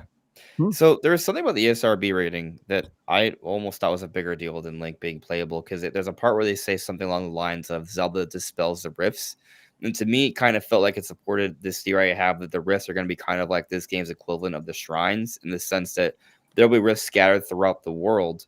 You can beat them in kind of your own order. They're like mini dungeons, right? And when you beat them, the rifts are cleared, they're dispelled, and then that part of the map of Hyrule is exposed. Kind of unlock the map as you progress. Yeah. That's a good theory. I like that. Yeah, I think that's a very good theory. To be honest. This gameplay of her actually in the rifts, so I think that makes sense. Yeah. And the rating description says that Zelda goes around dispelling the rifts, so it could be fast. Believable to me. Yeah. What do you think in Thunderstash? I see you deep in thought. I'm just thinking that just makes a lot of sense. Yeah. What you just said. These are all really good ideas. I mean, I gotta imagine one of these ideas is right. Or all of them. Yeah, a little bit of both. All right. A little bit of all. They don't really all the ideas we presented can exist together. They don't really have to exist in lieu of the other. Yeah. So then I think maybe. Well, Eric, do you have any thoughts on this on playable Link? I mean, not more than what's already been said. I mean, they're all fantastic ideas.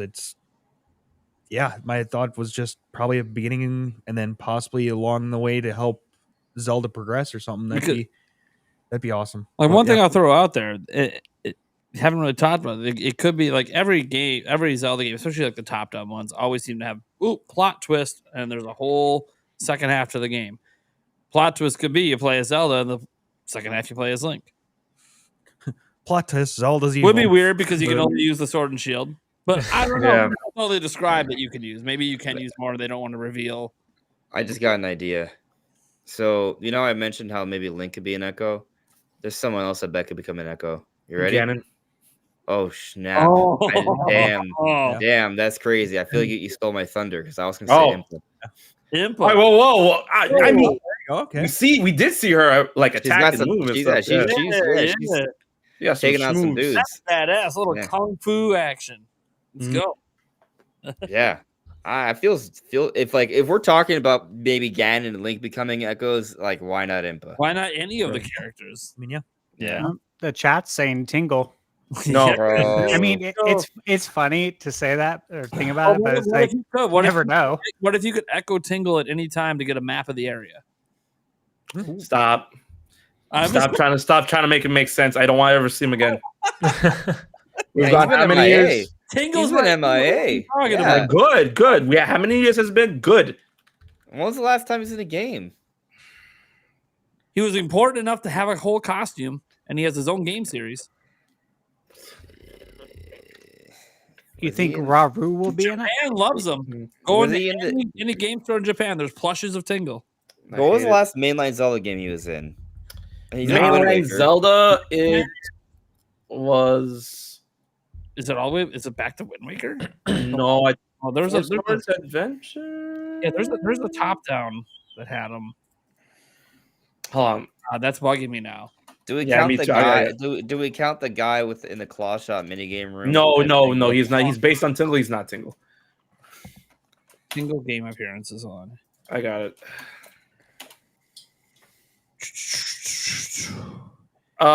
He was in Phantom Hourglass. Phantom Hourglass. That was the one I'm thinking of. Okay. And I don't Spirit. I don't remember him there. Was he in Spirit Tracks? It says he was in Spirit Tracks. I don't. That know. would be don't see another it as a Spirit generation of Tracks. single. Of course, this Didn't also he- was in he, 12. Let me go look at this. This is Didn't he have a game on 3DS? yeah, Yeah. 3 games. Yeah, on DS. Tingle's Rosy Rupee Land, Tingle's Balloon Fight, and Tingle's whatever the man. Whatever the man. Whatever I don't it mind if is. Tingle comes back, but I don't want to be important. I just want to be like a neat Rosie side character. Man, Balloon Fight. And ripened Tingle's Blossom Balloon Trip of Oh Love. my- Man. Yep. I take it back. I don't want to come back. Man, I'm kidding. Kind of. Oh, so in Phantom Hourglass, like he wasn't really like in it was a the poster. game. He was a, it was a poster. But he was in a wanted poster. So like someone they were Reference. pumping him down as a wanted. Well, Phantom Hourglass is in the same like period of time as Wind Waker, just a little bit. Yeah, After. so the You Minish got Cap me is his last actual in-game appearance. Then. If you count Phantom Hourglass, then you got to count the plush and Skyward Sword. Well, didn't you say he was in Spirit Tracks or no? Spirit Tracks, he was a what do you call it, figure?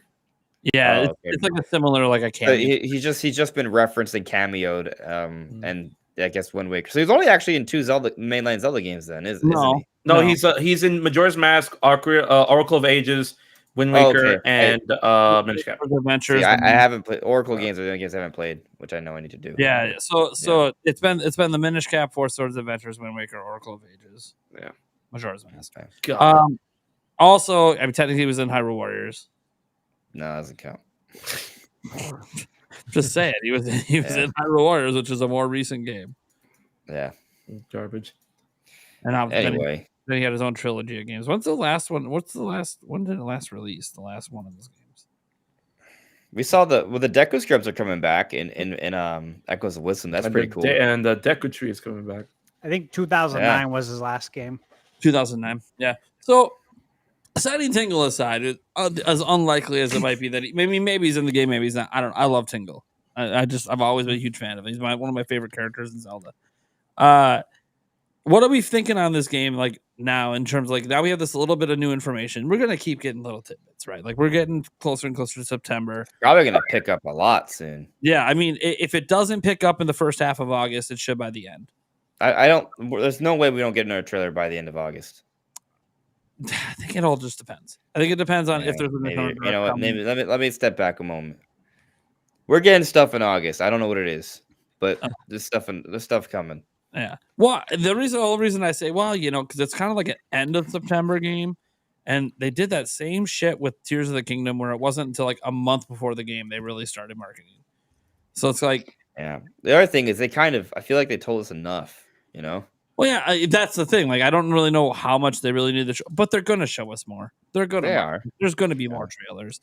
We're going to know more about the game than you probably need to know for this kind of game. But how are we feeling about this whole game? Like the whole Echoes thing, like playable Zelda. Like some people, I'm very excited. Like Me this too. is a new way to play. Like I think that's the cool thing about the latest Zelda games is that they're like, you know what, we're gonna come up with an entirely new way to play Zelda. That's what they're kind of that's becoming their shtick now, and I'm all in. I'm in. That's where I'm at on it too. I'm really happy we're getting a brand new 2D top-down Zelda. in 2024, not a remake. Like we're actually getting new entries in the series, which I think bodes well for future games. And then same thing with Tears of the Kingdom, though, in that if you have this problem, you might solve it one way, you might solve it another way, I might solve it my own way.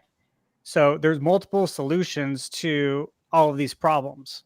And it seems like, based on the trailer, that's going to be the same thing with this game, which I think is awesome. I love that aspect of it. I remember live streaming Tears of the Kingdom, and it's people in the chat were like, "Oh, you need to do this," and I didn't do that. I was doing something completely different, and it worked, and vice versa sometimes. And I think that is really cool. So I think seeing that in 2D is going to be really fun. Oh yeah. Yeah. I'll throw out a wacky idea. Because I was talking about with Brandon yesterday during my live stream. Just thinking about like what would make sense for like a Zelda game for next year. Because I don't think they're gonna do like a new game. Maybe they do just the Breath of the Wild 4K thing. Because I'm already operating the assumption that Ocarina of Time remake is happening for 2026, and so I came up with this random spin-off idea. Like I feel like a spin-off next year makes a lot of sense. That's my main point. But here's a spin-off idea. Hear me out. It's a spin-off. It's not a mainline game. It's just its own little thing, right? It's gonna be weird. But think of it as a combination of Portal, right? The first Portal game, and the Zelda Nintendo Land minigame in one. It's a first-person, 4 swords Zelda game that has action, but it's also puzzle-focused, and you're basically doing dungeon crawling together. In first person? In first person. No, I just take another Nintendo Land of that thing because that mode is fun. Oh yeah, it was really cool. Mm-hmm. I would do it with weights. I would put weights on my wrist. Like, all right, I'm playing Zelda and I'm working out. Okay. Yeah, it didn't last long. Do you guys think the Deku tree is going to be in the game? Hence, the Deku tree is coming out September 1st. Is it you? In Echoes of Wisdom, he's in the game. Yeah. Was he in the trailer? Yeah. They even I'll be had honest like with you, I only watched it once because I hate seeing any potential spoilers outside of talking about it here. Yeah, it's there. Okay. So he spoiled it for you. That's okay. But Nintendo spoiled it for you too. So no, it was you. You did it. It was you. Damn It it. was all you. That's it. I'm done. Well, It was all on you. Yo, people in the chat is gaslighting now. It's like, we saw it? I don't know about that. And I'm like, what do you mean? It was there. Like, you know what was also there? Volvagia. Volvagia was there, and Volvagia's sister. Okay, whatever. Yeah, no, Eric and I were talking about it yesterday. What? Yeah. Eric, so right? both of the different Zora tribes are also there. So Hey, Eric, who's Volvagia? I'm gaslighting now. Eric, who's Volvagia? The Zelda character. Oh my God. Yes, that is correct. There you go. I've always said Volvagia, but Yeah, whatever. However you say it, it doesn't matter. When I was little, I used to Eric say Volvagia has no Volvagia. idea who that is. yeah, don't ask me how I pronounced Zelda names when I was young before Hyrule Wars came out. That game's a We need godsend. a Wind Waker 4K on Switch too. A fun Let's go. dragon. The boss, the fire temple. Yeah, because Yeah, the Fire Temple is boss. Yeah.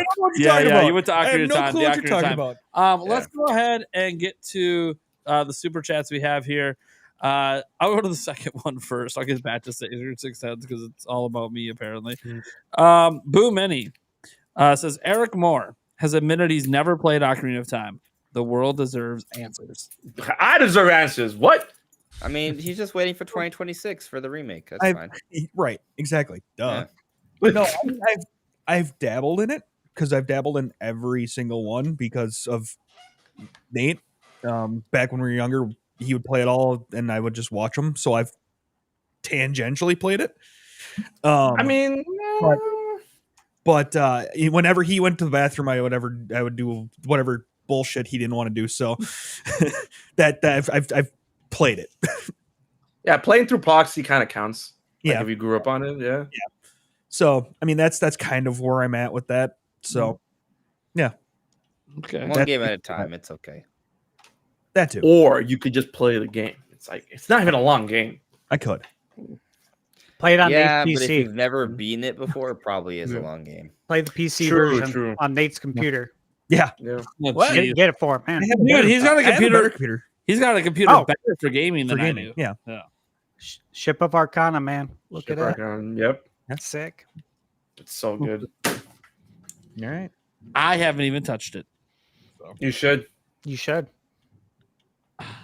What are you waiting for? Yeah, you should. Because if I do it, I'm going to do it on live stream. That'll be a great game to live stream. That's kind of what I was thinking too as well. I've literally just dabbled in it. I'm like, this is so cool. Good. I've been so good about like not doing anything on a stream Nintendo would hate. Oh. Then they wouldn't like Oh. it. Yeah. Uh-oh. You know what I mean? Like I don't think they would be very happy. All right. This last super chat. By the way, you guys, you get super chat in more questions. There's still a little time left on the show. But Taker610 said, okay, Nate, give us your top 3 to 10, assuming Breath of the Wild and Tears of the Kingdom are 1 and 2. Well, they're not actually 1 and 2. This I gotta hear. So But, they just read the okay. whole question then. I know what number one is. Top 5. Number 1's Tears of the Kingdom. Okay. But Tears of the Kingdom to me kind of made Breath of the Wild feel a little bit less because it's so much better. So I get it. Under number 3. That means I have Zelda 2 back at number 2. Okay. That's Love crazy, Zelda man. 2.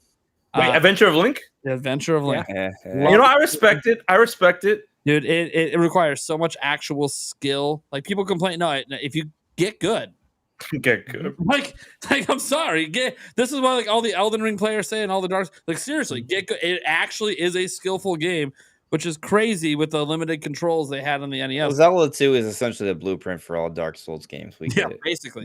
Yeah. Yeah, all Dark Souls basically. Zelda 2 was going that direction, and then Nintendo realized, oh, people like the other one way better. We'll go. That's why I feel like FromSoft should remake Zelda 2. It would be incredible. Oh, that would be incredible. Yeah. Nintendo. That'd be great. Yeah. That's the Nintendo only take way I'd ever want Zelda 2 to be remade is if Nintendo hired FromSoft to do it, but because I think they do it justice. Anyways, Wait, Sony hired FromSoft and Microsoft hired FromSoft, right? Like, why can't Yeah. Nintendo do it too? yeah, It I mean, why Yeah, not? they don't belong to a specific company, so like they're Yeah. their own. It can happen. All right, so we got Tears of the Kingdom and Zelda 2. Then we got Breath of the Wild at 3. Okay. All right, 4 is where we toss in Majora's Mask. Okay. Used to be my number 2. Now it's at number 4 because of the new games. But I love Majora's Mask. A culture choice. I'm not going to go through every game on like why it is what it is, or we'll be here for hours. Yeah. Let's go. Number 5. I'm literally just typing these out right now, just so I don't repeat myself. Wind Waker. Number 5 is actually Skyward Sword. Oh, Ooh. okay. I'm like maybe the only person in the world that loves the motion controls in that game. I'm here with you. I like them. I think the story is the best story ever told in Zelda, but then you toss in the amazing controls. Like I could have lived if that was the future of Zelda, because it would have just kept getting better. It would have just kept getting better and better. But unfortunately, it didn't take, and it is what it is. But I love the controls. I loved what they were doing with that. In fact, they could have brought that all into full VR at one point. It just would have been sick, but never went that way. That would have actually maybe got me to play VR games, but whatever. So that's my top 5. And then we get into this one's always just ranked high for me. It's pure nostalgia, but it was the game that got me into Zelda. Link's Awakening, the original, not the remake, the original. Okay. It's It got was charm. the game that got me into it. So that's a huge nostalgia thing for me. Do I think it's fundamentally better than Ocarina of Time? I think it's debatable after I replayed and 100% it earlier, but in the end, it's pure nostalgia. I'll full admit, pure nostalgia. All right. Next, I got the Wind Waker. All right. Love the Wind Waker. Don't really think I need to explain much about it. You either love it or you don't. It's kind of how the game goes. How many is that? We're at 7. 7. Yep. Yep. Twilight Princess is next. That's the one that's going to make HMK not happy. All the feathers No, have it's, been ruffled. it's fine. It's fine. It's at 8. That's where I would put Twilight If Princess. it was like in the top 5, you would have been like, Yeah, no. If it was in top 5, then I'm like we got issues. Your top 5 was pretty good. And then you got to Link's Awakening. The outlier in the top 5 is obviously no Ocarina of Time, but there's Zelda 2. But then, like, when you actually fundamentally understand why Zelda 2 is there, it's like, okay, well, it is very different than all the other games. No, I like Zelda 2. And, yeah, a lot of people don't. So, like, I'm glad that you I know it's weird. I'm like, y'all don't understand. I actually like your list. Like, it's a unique list, and there's like each Zelda game you put are varied. Like it's not like I'm leaning heavily towards like one type of Zelda. Like, it's still weird that Ocarina of Time isn't in it, but it's so what's 9 and 10? All right, so let me get the 9 and 10, and this is where it's like, okay, on any given day, I could slot Ocarina of Time ahead of these because Ocarina of Time's at 11 for me. But it's the Jimmy Butler of this list. Yeah, I know what the next two are then. Yeah. Oh, you know what the next two are, huh? Well, yeah. Take a stab at it. What do you think it is, buddy? It's the original Zelda and it's A Link to the Past. No, Can't leave those off. Wrong. Whoa. All right, so what are they? What are they? All right. Who's been snubbed outside of Ocarina of Time? Who's been snubbed? Spirit Tracks is next, actually. I really love Spirit Tracks. It's kind of weird because I actually... Are you walking out, HMK? Oh, he's walking out. My least favorite Zelda game is Phantom. That's HMK, everyone. Make sure to subscribe. Subscribe to HMK. Just stare at the Majora's Mask in the background. I was going to make a comment. He actually made it through a podcast, but apparently... You know what would have upset him? Spirit Tracks used to be in my top 5. So he would have been really upset. But I've actually rethought this all quite recently, and it's not. But I love Spirit Tracks. Anyways, Phantom Hourglass, no, that's actually at the bottom of my. Phantom Hourglass for me is below Four Swords, below Triforce Heroes, below all the rest. Anyways, that's 9. Then we get to 10. He's so mad. Spirit Tracks in the head. That you're that mad? Spirit Tracks ahead of Ocarina. I want the fight. Dude, just all you have to do is listen to the Malladus theme, man. And in that whole fight, it's great. Anyways, and for 10, this is where things get a little wild. For some reason, I can't seem to shake the Minish Cap. Oh no, that's fine. I just can't shake it. Yeah, I know what you mean. I don't know what it is. Like every time I pick that game up, it just feels like perfection. You know what's crazy? There's still like 5 or 6 other great Zelda games. Well, that's how great the series is. Mm-hmm. The only game that he really hates is in my top 10 is clearly Spirit Tracks. I'm shocked no Link to the Past. Not you put Spirit Tracks, you put Link's Awakening.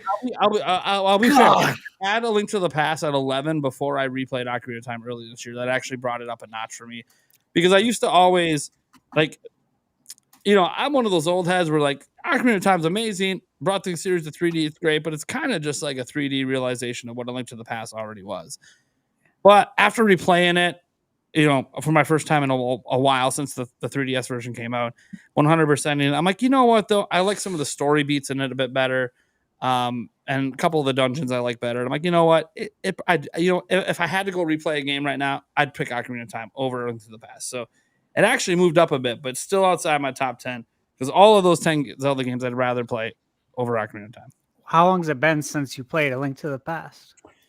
It has been 2 years. Okay. So not too long. So then, not too long. Not too long. So I don't replay a lot of games, guys. Just so you guys, just so the whole audience knows. I prefer to play new experiences where I don't know what's going to happen. That's just the way I am. Plus, there's so many damn games coming out. I feel like, hey, my time's better spent with something new. But the one series I do revisit is Zelda. I don't always play all the way through to the end because I already know. Unless the ending is a particular ending I think is amazing. What I love about like Breath of the Wild and Tears of the Kingdom is I can always jump into my old files and just play the ending quick if I want. Can't always do that with some of the older Zelda games, especially. But yeah, I frequently boot up pretty much the entire series. The ones I haven't in a long time, if I'm completely honest, are Spirit Tracks and Phantom Hourglass. You know what I kind of feel like doing right now? I kind of feel like buying a new 2DS XL and playing Spirit Tracks. It's so good. It's way better than you remember. I don't have my DS anymore. HMK is like, nope, it's trash. Oh, it's nice. Phantom Hourglass is trash. HMK is probably never coming back. Spirit Tracks fixed everything wrong with Phantom Hourglass. Anyway. Wild Canyon? Come on. Anyways. So that's the list. So at least HMK likes 9 of the choices. The funny thing is, there's other games. Like, if I would have put a Link to the Past ahead of it, no one would have batted an eye. They would have been like, hey, like, that's respect. You ain't going to disrespect a Link to the Past like that, right? Like, hey. I respect your list. But it's your list, man. I disrespect your list. It's very varied. Well, my list kind of represents me as, like, a gamer. I play such a wide variety of different shit. And so, like, that's one thing I like about Zelda is it is actually an extremely varied franchise, despite all just being action adventure. Oh, wait, I have a DS. Yeah, I have a DS. It doesn't turn on anymore. I think I want a 3DS because I can't play 3DS games anymore. That's what it is. Yeah, that could be. I don't believe there was any other questions super chatted in. Let me just double check because I was too busy answering that question to look at the chat. How much does Spirit Tracks cost? I have no idea. All right, I think we're good. I think that's it. I could get it for $30 as if it's Neo. Was it one I missed? No, we did that one earlier. Okay, that's what I thought. Okay. That's Oh yeah, nope. I showed that one earlier. Okay. Yep. Nope. We're good. Yep. Yep. Well, cool. We made it through all of them. Awesome. Well, hey guys, thank you guys so much for everyone tuning in. I hope you enjoyed the show. This is actually, like, for those wondering, hey, this is actually right around what we want this show to be. Mm-hmm. Right around a couple hours. We're actually a little under a couple hours because we started about 12, 15 minutes late. But that is all right. We're trying to do a more condensed show. I take the blame for all these 4 or 5+ hour shows that have been happening over, like, the last month.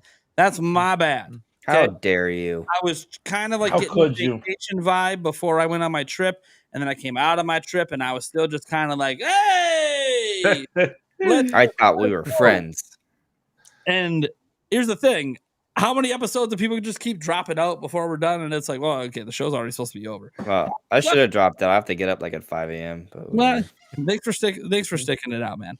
At least I kept it short like I always try. Oh, yeah. It's been brief. As I said, one of my things as host, guys, is my main goal is to keep the show on task.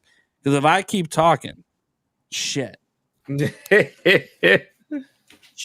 especially Zelda. God damn, we could do 7 hours of Zelda. We would be down to the uncle's Let's get into Tears of the Kingdom theories. Twice removed topic. Anyways. Just wait till next month. Shit's gonna be wild. That's the Breath thing. of the Wild. We're gonna have some really long ones coming up. Oh God, yeah. We're only supposed to do long ones for like special occasion, so it don't feel so special if everyone's long. Those MEO streams. Just you wait. There we go. Wait for the MEO one. Yeah, that MEO review week. Anyways, all right, guys. Let's go around the room quick. Mind who you guys are, where they can find you. Hopefully, one of our mods and or Eric grabs the links, tosses them in the chat. Let's start with HMK, the hype man. Got anything going on you want to tease? Oh. Do I? But I can't. Do I? But I can't. Man. Oh, I got stuff cooking in the background. But once I'm able to show y'all like an actual like progress done, then I can. But until then, teaser event. Wait, what? Open. You going to switch to teaser event? Oh, I don't know what you're talking about. But if you guys need to check out my stuff, you can check me out at HMKilla on anything. YouTube, Twitch, Twitter, Instagram, Facebook, TikTok. I took it all. I mapped it all out. You can check out my streams, my YouTube channel, my Twitter. It's all good. We talk all things Zelda, Kingdom Hearts, Smash Brothers, and more. And we always keep the energy and passion high. So I hope to see you there. And thank you so much for having me on the show again. Yeah, no problem, man. We'll have to get you on again, not like 6 months later. Definitely. What's up, Landon? Nintendo Land? Got anything you want to tease? What do you got going on? I'm working on a 300K video, but it's by the time this is done, it's gonna be 350K or something. But epic! It's dude, he's blowing up. He's gonna be at $1 million before we're done. Fine. No, I'm not. But it might or might not be related to the name of the channel, like maybe a sequel to a certain game. But yeah, I've been working kind of hard on this, getting some stuff ready for that. Oh, I'm excited now. All right. So everyone go subscribe to Landon and let's try to get him to 1 million subs for the end of the year. And then he will personally pay for the development of Nintendo Land 2. I will go work on it. I will go to Nintendo and work on it. Anything I would give for Nintendo Land 2, Nintendo World. So underappreciated. Yes. All right. Andres, restart. You got going on. You want to tease? I hope you like Kirby. Something Kirby coming up. Let's go. Yeah. Forgotten Land 2? I have no idea what your video is at all. I'm just taking a stab in the dark. I hope you like Kirby. Maybe you'll watch my video. I love Kirby. I'll probably watch it. Eric. Yep, I'm here. He's here. Pretty much it. He's here. And hey, he made it through a show. How's the stomach feeling? Good. Oh my gosh. no. The last 2 times he's been here, he ate and got sick. No, it's just It's my fault. No, it was the time before we were just hanging out playing too. Yeah. Yeah. See, yeah. Exactly. I thought you were started to talking feel like my podcast. house was cursed. Yeah, no. I thought you were talking podcast. No, it was the last couple times. Yeah. Yep. Captain Doge sent me this Lego Super Mario World Mario and Yoshi pixel thing. What? I'm telling Yoshi's coming back. Is it legit? Like a official thing or what? It looks pretty official to me. You got a leak over there? What's I going on? think it's just on Twitter. I don't know what you're talking about. I don't know if this is what it is. Well, I don't know. Yeah, let's see what you got here. Whoa. Whoa. Thank you, Captain Doge. Oh. That's sick. Pretty cool. Yeah. It is sick. Yo, what if the next 3D Mario is like super 3D Lego game? Mario World? Dude, do they want it'd be another already- $300 for that? I hope not. Probably. God. How many pieces can you see on the I bottom? don't know. left there? I don't know if this is a leak or not. Maybe we should stop sharing it. Does, Dude, I'm gonna get Just a maybe. copyright strike for it. it's 12. It's over. It's 1,200 pieces. 1,215. If it is a leak, I will get copyright strike for it. Just to let everyone know I took the risk. I've already been striked with a Lego company before. They don't fuck around. Which is dumb. Yeah. That's why I was like, is this official? Well, it's on Twitter. I'm like, It was on display at SDCC apparently. so then it can't. Yeah, I can't get in trouble for that. No, Yeah, wait, today is Because that Wednesday. means it's been SDCC should revealed. start tomorrow. Yeah. Oh shit! So at night or leave me alone. It's only been we're like an hour away. Leave me alone. It's all Jeez. over now. No, the Lego company, they don't fuck around with copyright strikes. They're the only strike I've ever had on my channel was from them. Ooh. Yeah, when I talked about the Zelda shit back in the day. All right. Thunder Stash. What do you got going on? Anything you want to tease coming up? Yeah, I'm working on a review right now. I'm actually working on 2 reviews for Switch games. And that, of course, be Nintendo World Championship and the Teenage Mutant Ninja Turtles Splintered Fate. That game is so much fun. Oh, good. I was out of town last. I'm going to pick it up. There we go. Yeah, I was out of town, so I got to play, of course, at the airport and on the plane. It was great. I really, really honestly enjoyed it very much. So that's going to be fun. And then last week, I played and beat a game that is an unofficial NES to Super NES port. And let's just say it's a game from a series that is Andres' favorite game. And it's sick. It has a fully orchestrated soundtrack.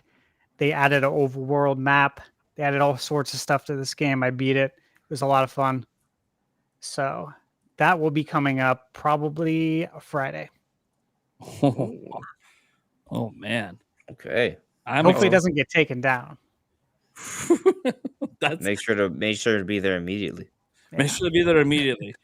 After I retweet it, Nintendo might find out. Or Right. some other company. I don't know. We'll see. Oh man, that sounds exciting. All right, guys, Yeah. that's gonna do it. This is the Nintenbyte Podcast, episode 13. You can find this podcast everywhere podcasts are heard audio wise. We literally get the audio version up the same day, same night as we do the show, so you guys don't really have to wait for that. We also have the Nintenbyte Clips YouTube channel as well. You guys should go check out every single week. We're putting up every segment of the prior week's show individually. Most of the time we do it. Hey, I did it for the last one, so shut up. Anyways, there was like, remember I told you guys I was chilling for like the last month and a half. That includes the clips channel. There was like a 14-day period I didn't post any clips. Doesn't matter. I'm back to posting them every day. Well, almost every day. There's 4 clips per episode. So, anyways, you guys are awesome. Thank you so much for tuning in. Oh, by the way, actually, one thing I will say: go subscribe to the Nintenbyte Clips channel. We want to get that thing to 1,000 subs. We want to get there. We can unlock some more features on YouTube there. So we're Dude, the funny thing is the videos are averaging like 1,000, 2,000 views. It's like, whoa, what is happening? Now let's just get the subs. Yeah, for like a channel that's got nothing. It's kind of wild when I drop a video on my channel like a couple days ago that gets like 3,000 views. Then I glance at the last clip and it's got like 4,000. And I'm like, what the fuck just happened? Clips channel's where it's at, guys. Almost my channel's dead, baby. Almost 450. My channel's dead. That channel's where it's at. That's what you guys got to know. All right. We'll catch you guys in the next podcast next week. Just to tease you guys, episode 14, we got Nick with No K coming on and Giggly Puff coming on next week as well. So, catch you guys later. Thank you.